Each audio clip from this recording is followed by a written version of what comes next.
Alright, so let's see if we can keep up the 100% win rate against Maverick. Currently I am 6-0 before playing this, and let's see what happens. We were on the draw, and this is garbage. We have no lands, easy throwback. This is much better.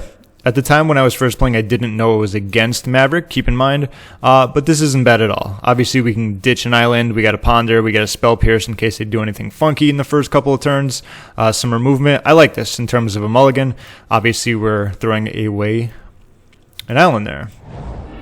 Okay, so I'm like, oh no, not elves, and then they played that, so I'm like, alright, fine, Maverick, that's perfect. I love playing against creature decks. And here, I probably, let's see, the option I can do is that either play an island or a Flooded Strand. Either I do nothing, or I Ponder, or I Spell Pierce. Now, I'm not really scared of too much game one out of Maverick. They have like a, what's it called, the 2-mana Brainstorm enchantment, so it's Sylvian Library. That's like, and they have like a 1 or 2 of, so here I decided to island Ponder. My hand needs improvement, and yeah, I just threw all those back, shuffled, and got more removal, which isn't the worst. Not the worst at all. So that was that turn. And you never would have guessed what card they actually ended up playing. Yeah. That's what I usually think of if I'm on the draw. I'm like, okay, do I keep up Spell Pierce or play Ponder or whatever? And this was the only card I could think of. You know, game 2, game 3, they have Choke. I probably wouldn't have Pondered there, especially with that in play. But yeah, not a huge deal. That card can be amazing, depending on, what they see in the top of their deck, if they have fetch lands, but it's not like the worst position in the world. Awesome draw, obviously. Here, I believe I might have played a Flooded Strand just to keep up a plow, or an island, I don't remember. Okay, that makes sense. If you play an island there, then they know you don't have a plow, or at least can't play one, so I like threatening to have one, is the reason why I did that. The cool thing about this is now I have white, white, and blue, blue. Stoneforge, sure, can't do anything. And they got a SoFi, as expected. Our favorite card, okay? And attack for 1, sure.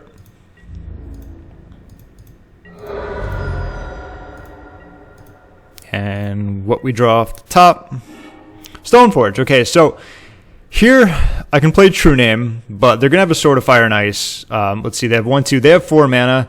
Well, let's see, if they tap that, they just need 1 more mana. So they have 1, 2, 3, 4, but if they tap that and that, they can't play it. So they need 1 more mana. They probably have it. So playing a True-Name isn't going to do anything. They're just going to attack through it. So what I decided to do here was play a Flooded Strand. And Council's Judgment doesn't do anything on these. We want the actual equipment. Excuse me, I didn't play Flooded. I played that. Anyway, so I get a Plains here. Same thing. And here I decided to get a Jitte. There are times against like Death and Taxes and Maverick when I will get a Batterskull. It's usually in the face of Athalia. So it's not always like set in stone that I'll get a Jitte, but most of the time. It also depends on the cards and how they match up to what I think my opponent's going to have. Well, that's why it's taking longer, because the Sylvan Library. Okay, so here what they're doing, they're putting it into play. As expected, they did have the extra land. There it is. Perfect. Equip. And this was a very easy chump block. If I don't block it, they'll probably shoot 2 at it. I don't want them to draw a card, so very easy chump block. Stoneforge did her work, got me the equipment. And let's block there. Very easy block on my part. Okay, cool. So we're playing a Flooded Strand. So options here. First and foremost, we can play a Jitte and then do nothing, which makes no sense. We can play a True-Name, which doesn't make a lot of sense. They're just going to attack through it. We need to get rid of this. This card just kills us as being Stonebladers. So let's crack this. Let's get a Plains. We're not getting Tundra here. We got a great mana base going on. I believe Maverick, do they play Wasteland? I don't remember, but I still like it in basics. So we're getting rid of Sword of Fire. Sword of Fire and Ice. And we now also have Spell Pierce open, which is cool. You might be thinking that like they're not going to cast something that can Spell Pierce it. Well, you never know. Well, now I can't Spell Pierce anything. So the cool thing is that anyone watching in maybe who's not familiar with Stoneblade, like, it looks like I'm really behind. Now it looks like I'm even more behind. I can't play 1 at the moment. Everything I do play is going to cost 1 more. But this is like the perfect position I love being in. People talk about that all the time, how Stoneblade feels like you're always constantly behind. And that's not a bad thing.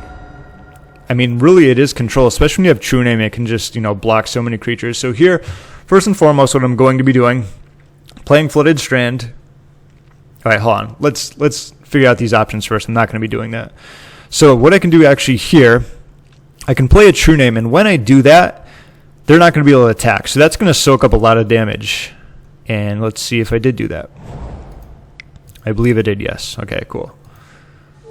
Now we get to have a staring contest, because anyone that wants to attack is pretty much going to die. And they don't want to attack with that. They don't want to attack with that. It's preventing me from playing anything at 1. And this is obviously, adding 1 to my consoles that they don't know I have. And I still have Spell Pierce open.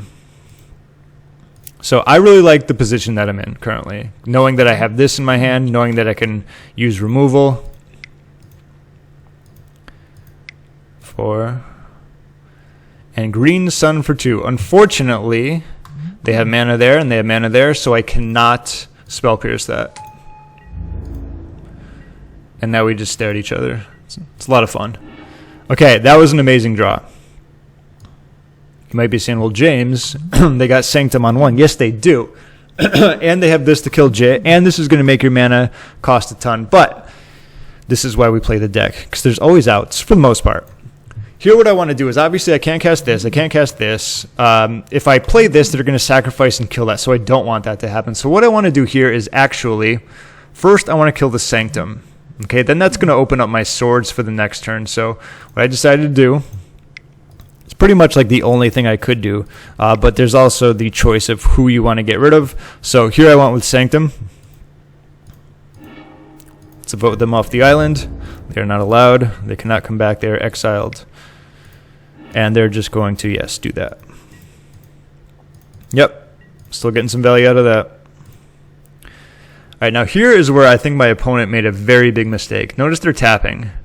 Okay, they just tapped 4 mana. And they said, no, I don't want to do that. Okay? What costs 4 mana from Maverick game 1? Like a green sun, right? Plus you got to pay the Thalia tax. Keep that in mind. Very important. So they untap. I'm like, I'm putting them on a green sun. I'm not sure why they didn't, because maybe they needed, I don't know why they didn't do it, but doing that's a very big mistake. It's always better off just to like play it out in your head and then tap the mana, because otherwise he just kind of gave me a clue that they got something going on. I think they got a Jitte there. Yeah, I don't care about Jitte because I'm stonewalling them at the moment. So, very important turn coming up right here. All right, so here what I want to do is now I want to kill this guy.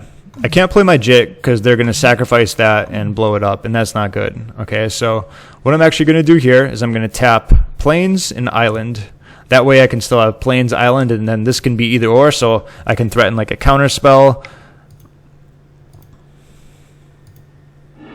And now, it's funny because I've played so many games with Jitte, and I've noticed that a lot of, not just me, I think I was watching Brian Koval, and one of his losses literally came down to a turn like this where they didn't play their Jitte with the open mana. That happens a lot. And that's something, if you're playing Stoneblade, I highly recommend you look into, because that's going to happen a lot, just freeing up your mana. However, given the information our opponent gave us, unfortunately for them, it looks like they were about to cast a green sun. So if I play that, I can't play Spell Pierce.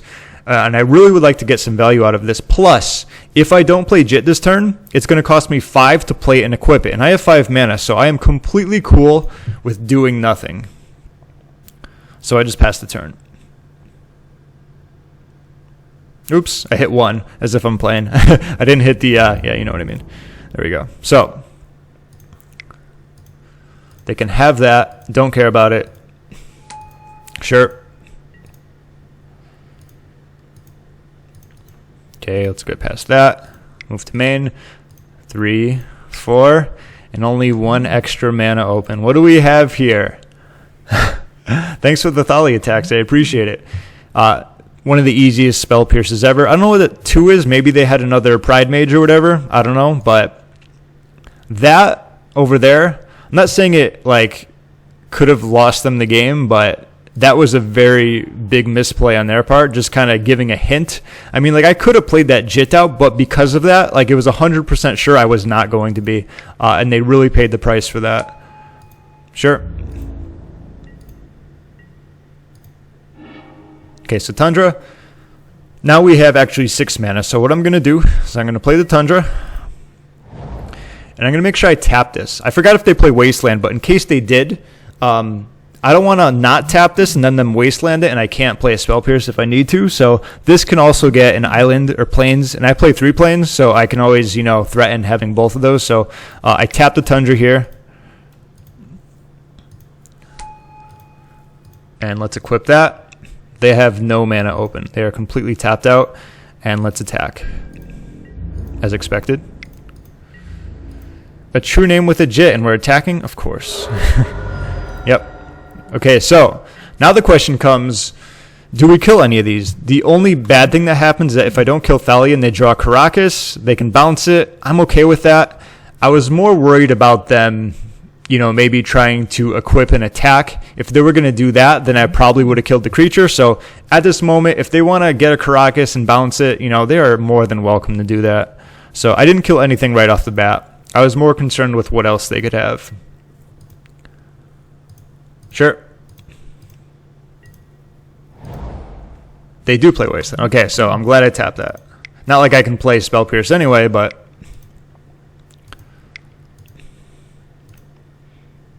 Okay, this is for 3. Sure. Okay, so first things first, I do want to kill Thalia. She's annoying. And the next decision was an interesting one. Okay, then there's that. So this is where some math comes to it. If I kill, let's say this, okay, and then they can attack, that would be 2, 3, 4. That would be 4 damage, okay? If I kill this, they can attack with this, and it'll be 1, 2, 3 damage. But there's also the fact that they get more mana, and at this point in the game, I feel like they have more than enough mana, so I just went with killing the bigger power 2/1, and that's what I did there with the last Jitte counter. I wasn't worried about them having mana, and yes, I know it gives them Exalted, so when they attack, that would be 3 damage, so that's the reason why I went with that. It's very close back and forth, but at this point in the game, they have so much mana, and at this point also, I do not care that they get a couple Jitte counters. That's not going to be doing them a whole lot. Plus, I have a Ponder in my hand. I still really like where I am. Pretty sure I liked where I am ever since the draw one. Okay, so... Oh, even better. So, here, obviously, I can either Ponder first, and then I can Stoneforge, and kind of use Ponder as a shuffle. I can use that as a shuffle. I believe I pondered first. Let's see what was going on. Or maybe okay, I did. Okay, cool. I wanted to make sure I tapped that, because Wasteland, they're probably going to waste it eventually. And this isn't bad at all. Now, this is going on the bottom Batterskull. We know that. So, Batterskull. Now, I can keep a Force in my hand and pretty much just, you know, force any important spell. Or I can keep a Snapcaster up, and then I will have Snapcaster for Spell Pierce, Snapcaster for Councils, Snap for Swords. And I believe that's probably the scariest... What's the scariest thing they can have? A creature? And I think Snapcaster will cover that just fine. Plus, I like the extra body. So what I did here was Force of Will, Snapcaster, keep. And then very importantly, I tapped blue and white here. I think Wait, hold on. Let me take that back. Very importantly, I tapped plains. Okay. I don't want to say that. Okay, maybe I didn't. All right, I still have the color combination. Never mind. I guess it didn't matter too much. But yeah. This allows me Snapcaster, and then that can be blue or white. Okay. Sometimes that will matter. In this scenario, I was getting ahead of myself. I made the right play, but yeah, that's fine. I like this better because this threatens plow. This threatens, you know, blue, but anyway. How you keep up your mana is very important too, because like if I tapped all my plains, then like, okay, I know that they can't Swords to Plowshares. Like if that wasn't there, or I know they can't do Counterspell, or I know they can't Spell Snare. Something else to keep in mind. And I did not attack here because I just wanted to keep their counters at bay.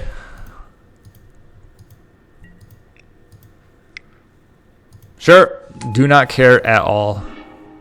Do not care at all. That is specifically why. See, this is exactly what I'm talking about. If I didn't tap this, if I kept it untapped so I could say, oh, I want the option of playing blue or white, I would only have 2 mana open. Then I wouldn't have been able to do what I'm about to do. Okay, so that's very important. Against Wasteland, and I already have like a nice mana base, sure, like that doesn't matter. That does nothing. Now they have no cards in their hand, and they're in big trouble.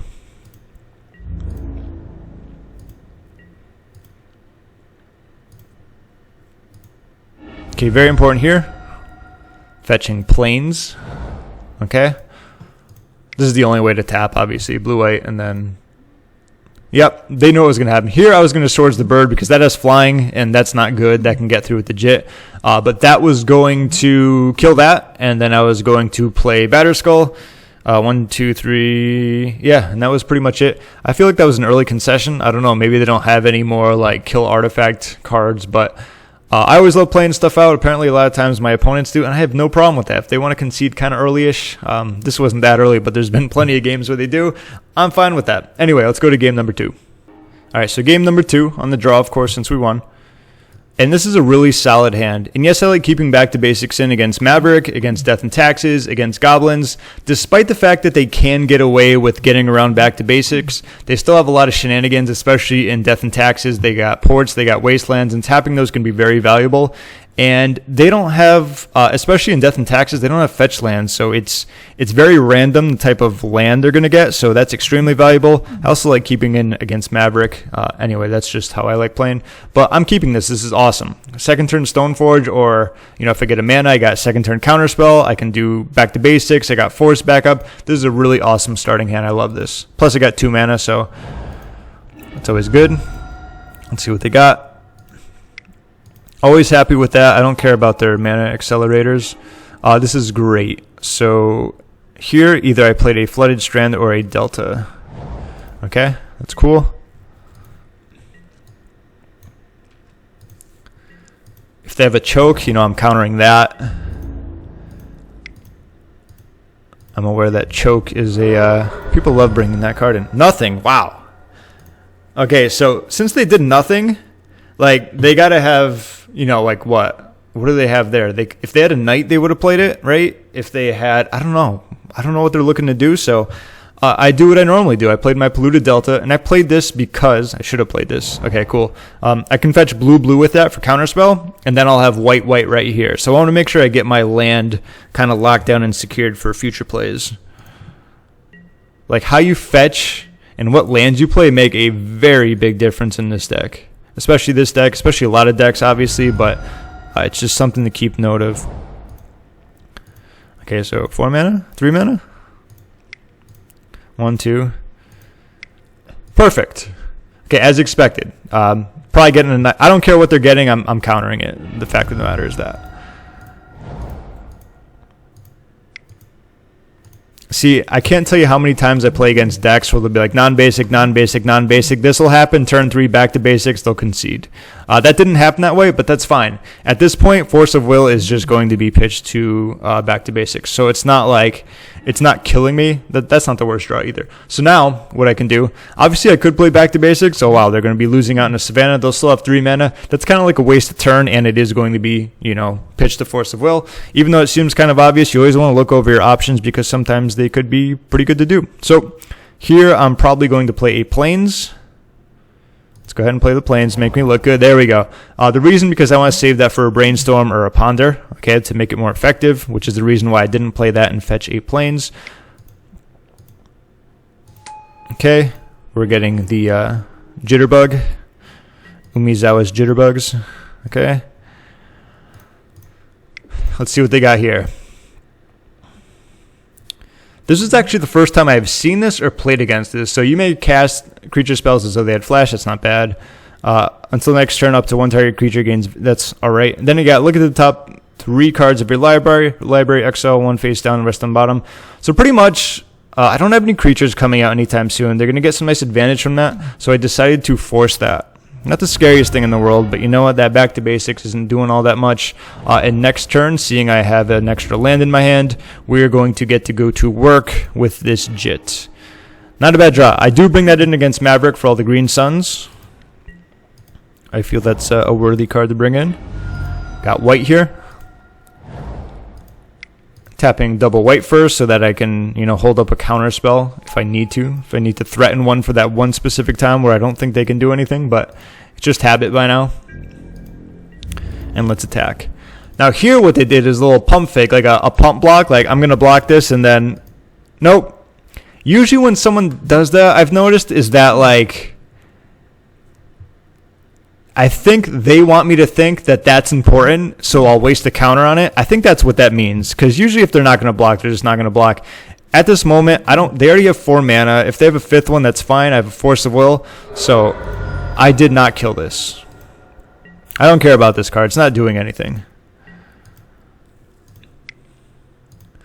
And plus, that's what I also figured. Like, when I kill it, I know they're just going to use it for mana and sacrifice that, so it just wasn't worth it to me.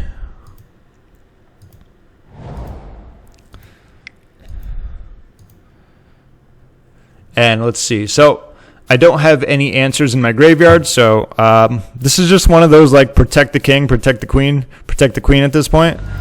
We want to keep as many counters on Jitte as possible, and at that point, they had seen enough. Once again, I feel like that's kind of an early concession. I mean, there's so many ways for them to kill artifacts, but hey, that's just the way it goes. So I am now 7-0 against Maverick. What did I say I was before? 6-0. So whatever I was, +1, 7-0. Creature matchups are really good with Stoneblade, especially Death and Taxes, Maverick, just not elves, okay? I haven't done so well against elves, but aside from that, it's been pretty fun. So that's about it. Still 100% against Maverick. Hope you enjoyed. Talk to you soon.